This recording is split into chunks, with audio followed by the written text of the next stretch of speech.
All right, let's make some washcloths like for makeup removal, some that you can wash and reuse over and over again. And this is similar to making coasters. So this is a really easy and fun project to do. It's also great for, giving as gifts or housewarming, bridal shower, what have you. What you're going to do is you want to take some simple cotton and you want to pre-wash your fabric, and you're going to pre-cut your squares and make them 5 inches by 5 inch squares. Okay, and I have two here as just a sample. This is terry cloth. You can take a bath towel that you've purchased and cut it up and use it, or you can purchase by the yard and it's terry cloth. Some people might use Chanel fabric that works well. So again, cut these 5 inches by 5 inch squares, okay? And what you're gonna do is take one of your prints and have it face down onto your terry cloth material, lining everything up, okay? Do the same with the other side. Flip it over and have it pretty side down onto your terry cloth, okay? And what we're gonna do is we're gonna pin all the way around.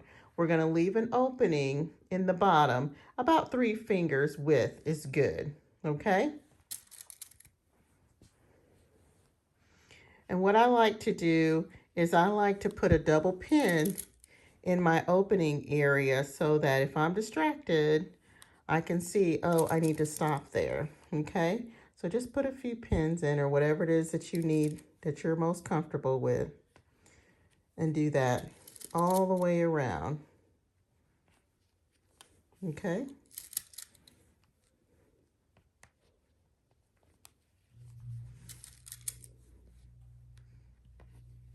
This is a really easy project to do, but so many people love handmade items. I know I do. And I love making them and giving them. All right, once you get around back to where you were, again, put double pins here. That way you know to leave an opening, okay? All right, if you're making more than one, it's great to have like a set of 4 or 6. Then go ahead and do the same with the others, okay? And then we're gonna sew all the way around, okay? Leaving this area open.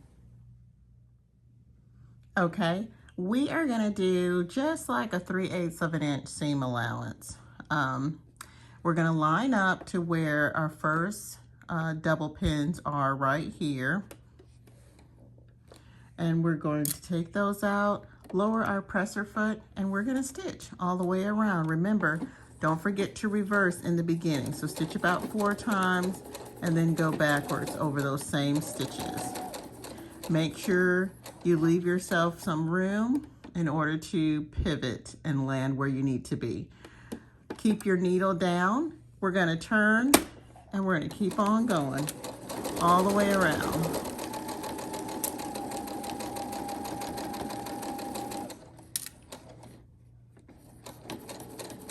Had a little bit of an overhang there. That's okay. You're gonna lift and turn.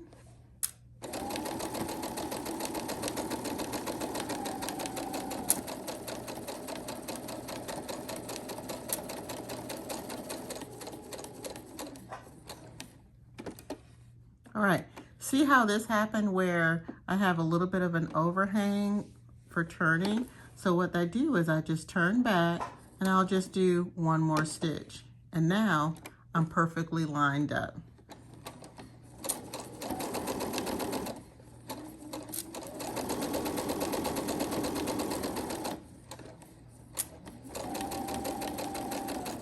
All right,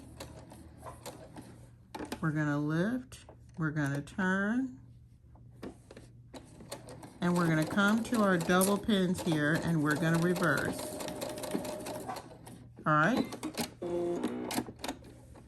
Now, when you take it out, don't forget to cut your threads, okay? Cut your beginning threads. And if you flip it over, you've got more threads to cut, okay?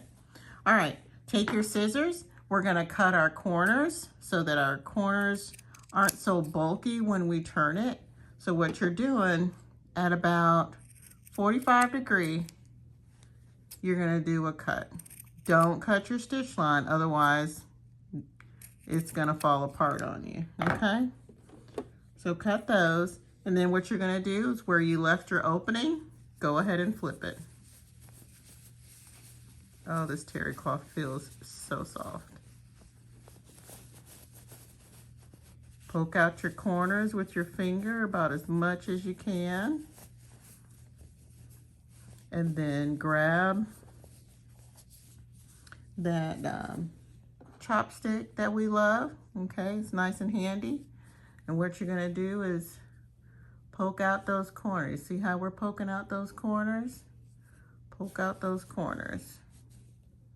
Okay, do that for all 4 corners.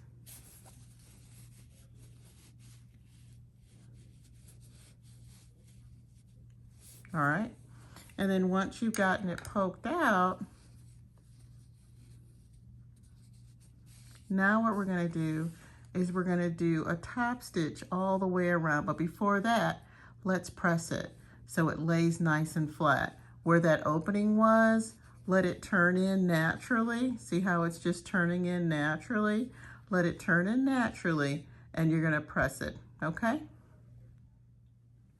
Okay, now we're gonna top stitch all the way around, okay? And that's gonna close up our opening as well as give us a nice finished look, okay? And what I'm gonna do, because it's kind of thick, I'm going to increase my stitch length a little bit so that the stitches are a little bit longer, okay? And I'm just gonna do 1/4 inch all the way around. So I'm gonna come inside of my presser foot here, just a little bit. And here you don't have to do reverse because you're gonna stitch all the way around and get right back on top of where you began. Now, it is thicker. And so if you want to, I like to use my scissors. You can use a darning tool or whatever you have handy to kind of help you with that bulk. If you have a quilting foot, you can put that on. That kind of helps with your thickness as well, which is like what I'm talking about is a walking foot.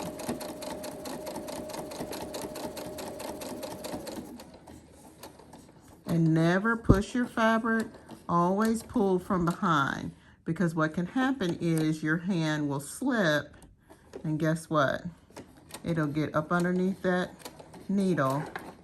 So see right here, see how it's nice and bulky on that corner? I'm gonna take my scissors and just kind of help it move along, rather than pushing with my finger. And then I can go behind and pull it a little bit to make sure that it's moving.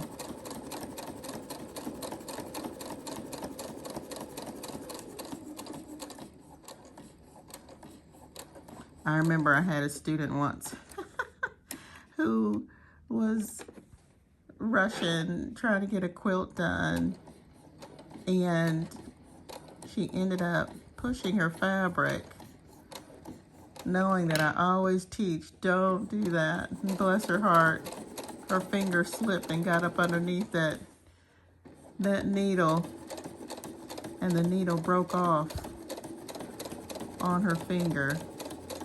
We got it out and everything,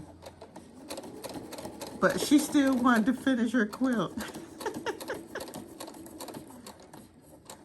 I'm like, that is some major determination, because Aunt Arnold would be done. I would be totally done with sewing for that day. Again, let it push and catch. Now, we are all the way back around, okay?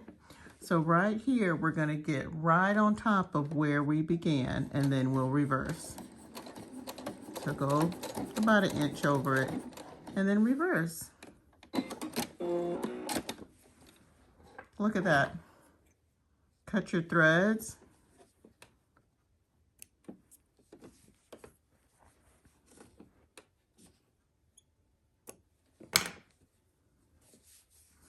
All right, and there you have it. We have a washcloth done. I don't know where that black came from, but look at that. We're all done, and I love that deer. I'm gonna make the other one and let you know what it looks like. Here's the second one that we were making the washcloth to go with our little set.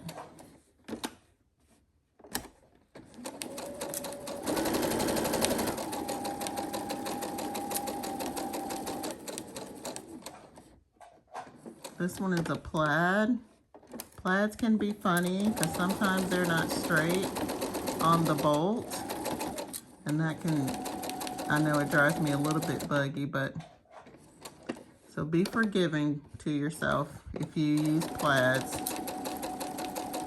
and you have tried your best to cut it straight.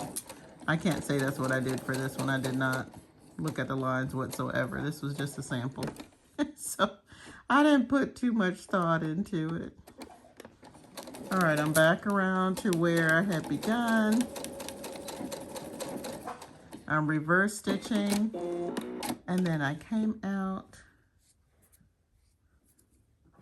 and now I'm gonna cut my threads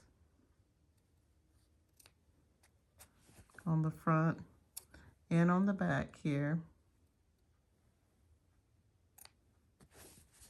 All right. I'm cutting my corners at 45 degrees without cutting my stitch line.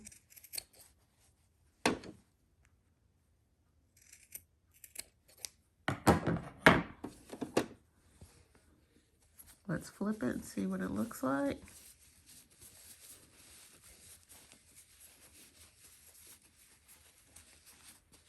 Boy, this feels good.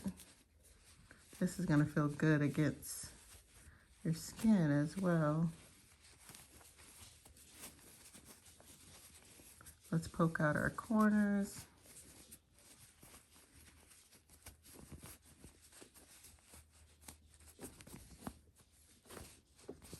All right, I'm gonna use my stick and get my corners nice and pointy.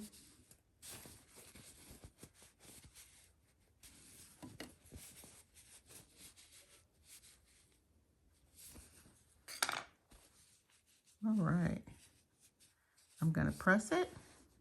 I'll be back and do a top stitch. Look how good that looks.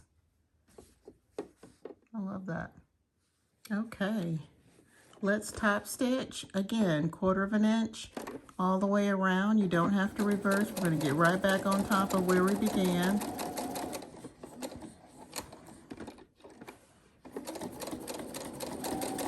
I stopped there because the fabric where the opening was trying to fold in.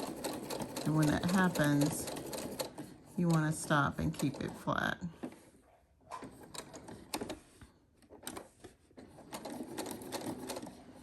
Again, if those corners are thick,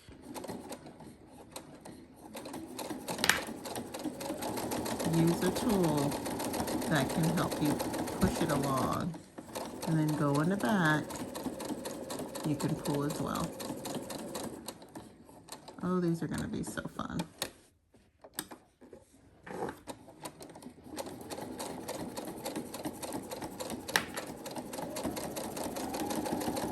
And be careful if you're using your scissors so you don't end up poking a hole. That'd be horrible.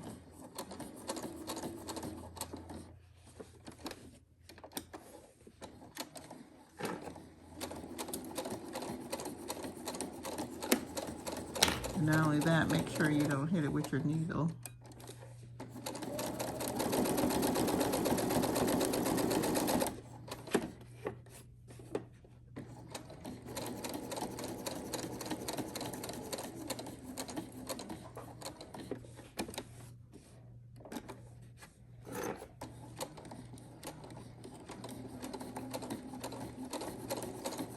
right, we're gonna come back around and get right back on top of where we began stitching. Just stitch a few inches, reverse back, cut our threads, okay.